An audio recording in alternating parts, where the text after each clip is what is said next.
Dengar, dengar. Oke, kalau dengar coba moderator konsentrasi itu supaya saudara bertanya nanti ada mutunya itu. Betul, betul. Lanjut, Rob. Saya lanjutkan ya. Ya. Narasi yang dihidupkan dari istana adalah negara tidak boleh kalah. Dengan kata lain, negara harus menang at all cost. Itu kedunguan pertama dari kekuasaan. Dari mana ada diktumnya bahwa negara tidak boleh kalah? Negara itu adalah part di dalam sistem hukum kita. Kalau negara bikin kesalahan, terus negara bilang, kita tidak boleh kalah, kita harus menang. Maka segala cara akan dipakai untuk memenangkan negara itu. Itu yang diucapkan Presiden Jokowi. Dan nggak ada ahli hukum yang membahas itu. Kecuali tadi Prof. Teki mengucapkan soal Gustav Radbruch itu. Saya terangkan, saudara. Karena ini sangat penting gitu. Begitu Presiden bilang negara tidak boleh kalah, maka seluruh aparat menganggap bahwa negara harus dibenarkan. Ini masalahnya. Itu artinya Presiden abuse of judicial power, abuse judiciary. Dia menghina pengadilan karena dia mendahului pengadilan. Saya terangkan asal-usul dari istilah negara tidak boleh kalah. Itu adalah prinsip di dalam negara Jerman ketika Jerman dihuni dan dikendalikan oleh Hitler. Di zaman Nazi lah prinsip itu diucapkan. Negara tidak boleh kalah. Waktu pemimpin-pemimpin Nazi mulai diadili di tahun 46, Gustav Radbruch yang diterangkan oleh Prof. Teki tadi datang dengan dalil yang terbalik.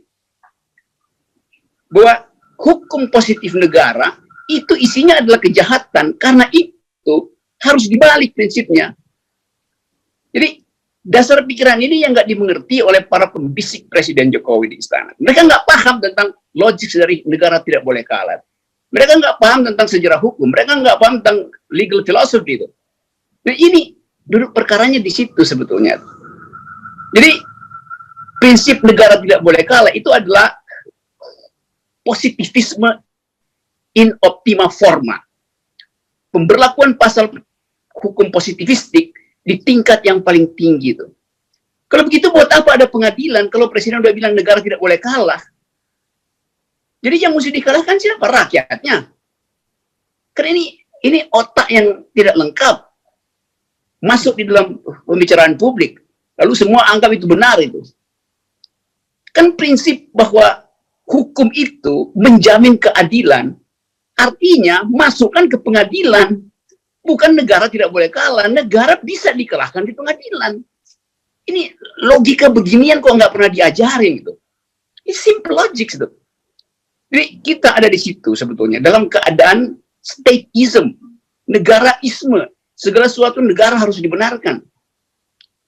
Inilah contoh dari kemampuan kekuasaan mengolah negara di dalam keadaan kepanikan karena legitimasi berkurang. Bahkan merosot, lalu dicari cara, negara tidak boleh kalah. Loh, nggak ada urusan negara dengan pemerintah. Pemerintah tidak boleh menganggap dia adalah negara. Itu artinya, dia menjadi sama dengan Louis XIV.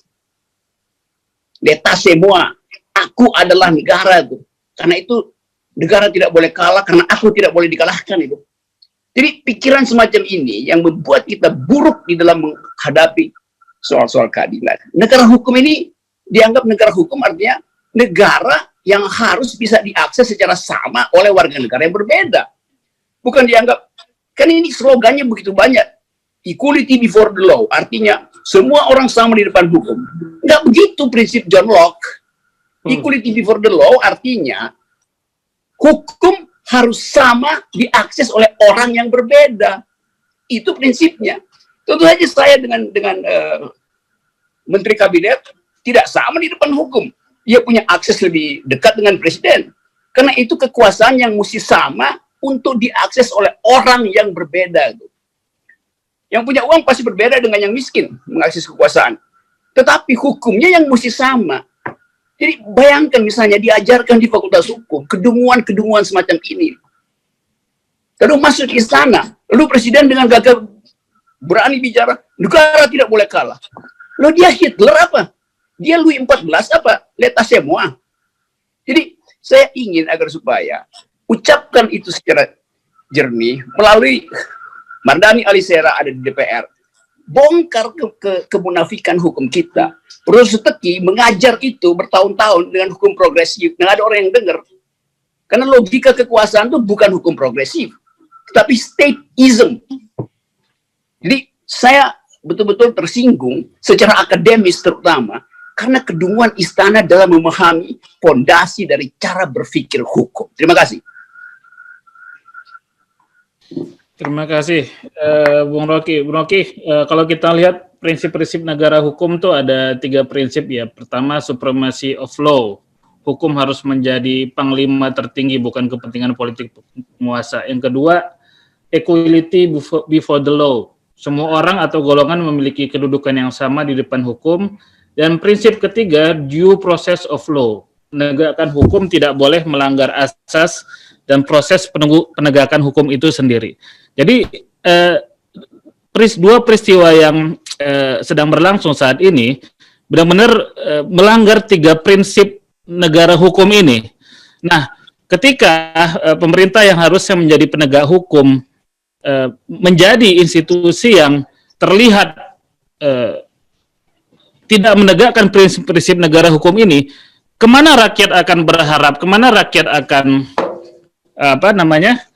menyuarakan suaranya, hati nuraninya, sementara kekuasaan tertinggi sendiri dengan telanjang terlihat melabrak 3 prinsip negara hukum ini. Di 1789, pada tahun 1789 di Prancis itu diselesaikan oleh pisau gilotin di alun-alun istana Louis XIV. Itu yang dilakukan rakyat.